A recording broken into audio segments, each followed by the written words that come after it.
So info gathering is very important step in any sort of like in a pen test, be it network or web application pen test. So in this episode, we're gonna look up the two tools. One of them is Whois, and the other one is Netcraft. I'm sure these are very basics, and if you haven't used it already, let's just quickly deep dive into this one and why is like an info gathering is very much required. Be sure to like this video and subscribe to my channel, and also follow us on the Facebook. All right, so first thing, what is info gathering, and then why it is important, like doing the pen test, right? So info gathering has always been a key point in all historic attack strategies. Suppose you want to attack a system, you want to make sure you have all the information required. So in case you get stuck somewhere, based on the information, you can find the right exploit. You can find what technologies is the company is using. If they have any other, vulnerable service running, they have vulnerable ports open. They have other service running on the same domain and stuff like that. So once you find all this information, it's much easier to target and exploit the system than without just blindly exploiting like a script kiddie. That is what we call in the ethical hacking terms.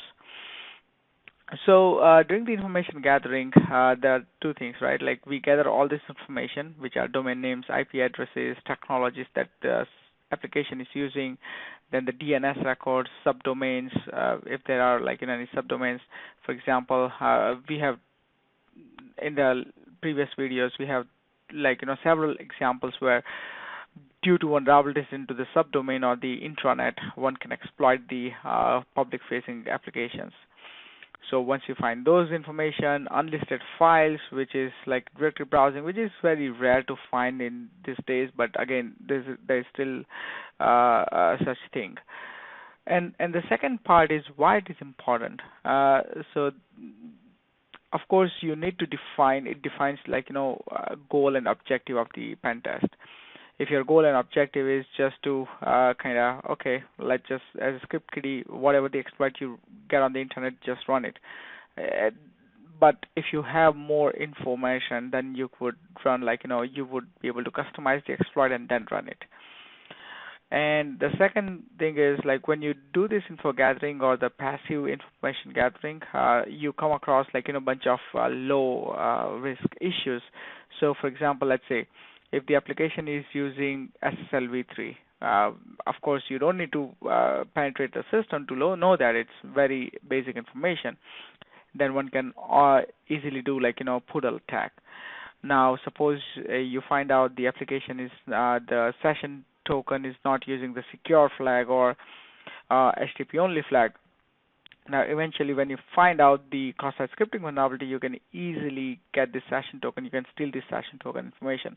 So you can always combine these two different vulnerabilities and then make it a massive exploit out of it.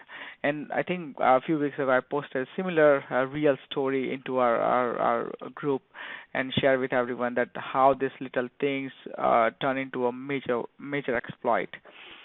Now there are two ways to do the info gathering. One is active and one is passive. Passive, where you do not generate any traffic, and there is no way an owner of the application or the web server owner would know what you are trying to do. That's the passive. Active is running the port scan, running the nmap scripts. That's active info gathering, where you are trying to probing each and every port or the IP address on the domain and trying to see what services they are running. So that's the difference between the active and the passive info gathering. Now, purpose for the today's discussion is to talk about the Whois lookup. So Whois lookup will give you, of course, as it said, the information about the domain. It will tell you the address and the phone numbers and the email addresses, depending on what the privacy level set for that application. The Netcraft we're gonna mostly use to figure out the underlying technologies. So what's the front end technology, what's the back end server side, if they're running any third-party tracker, what's the version of the SSL and those sort of information. So these are all passive information. So without wasting much time on here, let me jump onto the demo. So this is the website that you can use, whois.domaintools.com. I put the links to the description, so be sure to check that out. So for example, here I have done like Whois record for the netcraft.com, and the information that it can give you is what's the registration org. Then like it gives you the address. It also gives you the phone number and email address. Now it's fairly new, like it says 10 days old. The name server, so its name server is provided by the netcraft.com itself.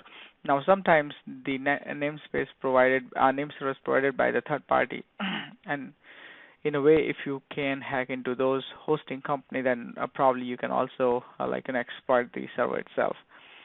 Here you can also find the tech contact. Now several times this is hidden, but yeah, some, for this instance, you can also find the phone numbers and email addresses. This is especially helpful when you are doing like social engineering, phishing, or phishing sort of attack. Here you can see the IP address. So when you ping the domain, you'll see this IP address, IP location. It says seattleamazon.com. So based on that, you can figure out, okay, they are using AWS in the backend, right? Because that's the service provider that by Amazon. Other thing you can see is some SSL information. Let's see what else. What other information? Yeah, so abuse email notification. There is another email that you can use. There's some admin ID. Here you can also see there were some addresses and the PO box number. So this gives you and the name server, of course. So this gives you, you can also see more information if you have a subscription. I think you have to buy something, some sort of product to get some more information. But at least this basic information will give you more information about your target. Now, if you go to the Netcraft, so Netcraft gives you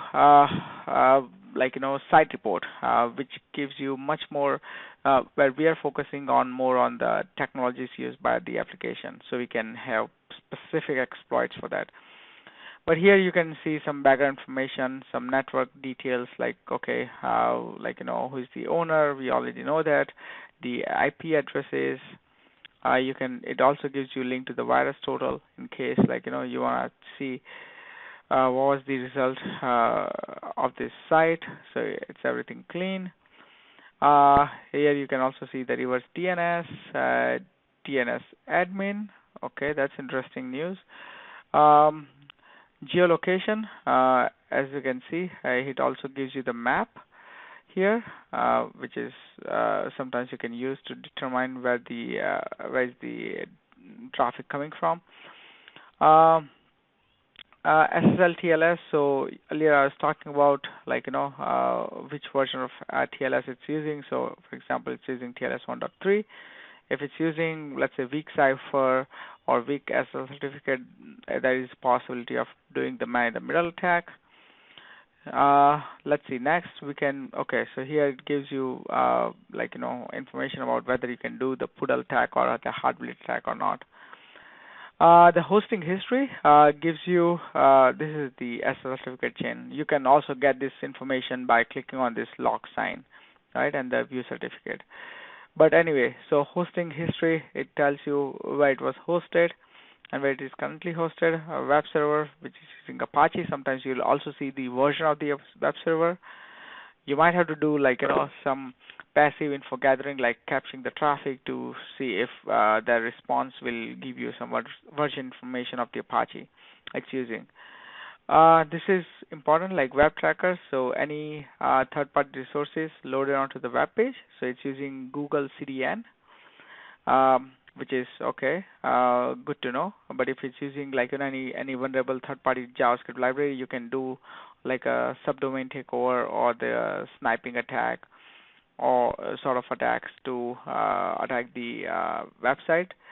The technology, it's using cloud, of course, AWS and the CloudFront.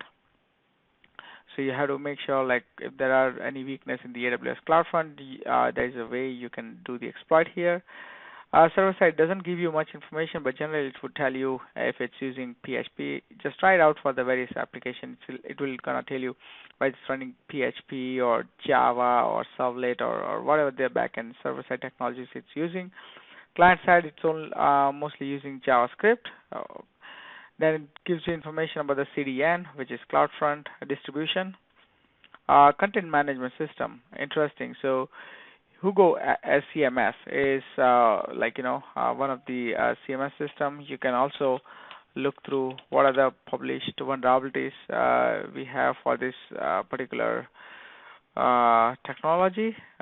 You can go to NIST, which gives you, or CVE, which gives you, or you can also go to the exploit DB to find the public exploits. Any mobile technology that it's using, web states, character encoding, web browser targeting. So this is all basic information. Strict transport security. It's using SRI, which is good.